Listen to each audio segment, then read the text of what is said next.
আসসালামু আলাইকুম দর্শক, সুজি দিয়ে দারুণ মজাদার একটি বরফির রেসিপি শেয়ার করব। খুবই সহজে এটি তৈরি করে নেওয়া যায় এবং খেতে এতটা মজা হয়, একবার না বানিয়ে খেলে আপনারা বুঝতেই পারবেন না। কিভাবে তৈরি করেছি জানার জন্য পুরো ভিডিওটি দেখার অনুরোধ থাকলো।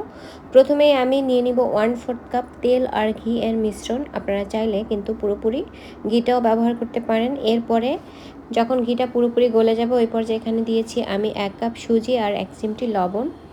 সুজিটাকে কিন্তু প্রায় 6 থেকে 7 মিনিটের মতো ভেজে নিব। তারপরে আমি 1/3 কাপ বাদাম গুঁড়ো করে নিয়েছিলাম, সেই গুঁড়োটা এখানে আমি অ্যাড করে দিয়েছি। তারপরে 3-4 মিনিটের মতো ভেজে নিয়েছি। এখন আমি এখানে অ্যাড করে দেব কুসুম গরম দুধ। আর দুধ আমি অ্যাড করছি কিন্তু 3 কাপ। আর এক্ষেত্রে জাল করে নেওয়া দুধটা অবশ্যই অ্যাড করতে হবে। তো দুধ অ্যাড করার পরে তারপরে অনবরত কিন্তু নাড়তে হবে, আর না হলে কিন্তু সুজিটা দলা পেকে যাবে। কিছুক্ষণ জাল করে নিয়ে আমি এখানে অ্যাড করে দিচ্ছি খেজুর গুড়। আর গলানো খেজুর গুড়টা আমি ব্যবহার করেছি, এখানে আমি অ্যাড করেছি আধা কাপ পরিমাণে। তারপরে অনবরত নেড়েচেড়ে মিশিয়ে নিতে হবে। আর লক্ষ্য রাখতে হবে কোনো গোটা গোটা ভাব যাতে না থাকে। যখন অনেকটাই ঘন হয়ে যাবে ওই পর্যায়ে অ্যাড করে দিব আমি 1/3 কাপ গুঁড়ো দুধ।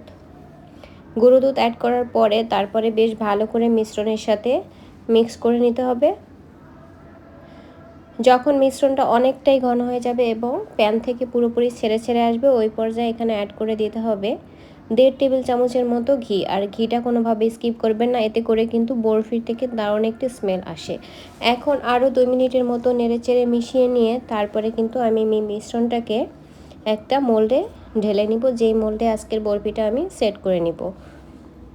আমি এরকম স্কোয়ার একটি মোল্ড নিয়েছি। এখানে আমি এই মিশ্রণটা দেওয়ার আগে আমি এখানে কিন্তু ঘি ব্রাশ করে নিয়েছিলাম, এতে করে বরফিটা খুব সহজেই আনমোল্ড করা যাবে। তারপরে আমি এভাবে উপর দিয়ে একদম মসৃণ করে দিয়েছি একটি স্প্যাচুলা দিয়ে। নর্মাল তাপমাত্রায় কিছুটা ঠান্ডা করে নিয়ে তারপরে এটাকে আমি নর্মাল ফ্রিজে প্রায় 1 ঘন্টা রেখে সেট করে নেব। তো আমি ফিরে এলাম 1 ঘন্টা পরে। এই 1 ঘন্টায় কিন্তু বরফিটা বেশ ভালো করে সেট হয়ে গিয়েছে। আমি সাইড থেকে একটু আলগা করে দিয়ে তারপরে আনমোল্ড করে নিয়েছি। আর দেখুন কতটা সুন্দর করে উঠে গিয়েছে। এটা কিন্তু একদম শক্ত না, একদম নরম না, এরকম টেক্সচারের একটি বরফি। এখন আমি পছন্দ মতো শেপে বরফিটাকে কেটে পরিবেশন করে দেখিয়ে দিচ্ছি। এই বরফিটা খুবই অল্প সময় তৈরি করে নেওয়া যায় এবং খেতে অনেক বেশি মজা হয়। একটু দানা দানা ভাব থাকে, এর জন্য খেতে কিন্তু আরও বেশি মজা হয়। আজকের বরফি তৈরির এই সহজ রেসিপি যদি ভালো লাগে থাকে আমার পেজটি ফলো দিয়ে রাখবেন, চ্যানেলটি সাবস্ক্রাইব করবেন এবং নিয়মিত লাইক কমেন্ট শেয়ার করে সঙ্গেই থাকবেন। সবাই অনেক ভালো থাকবেন।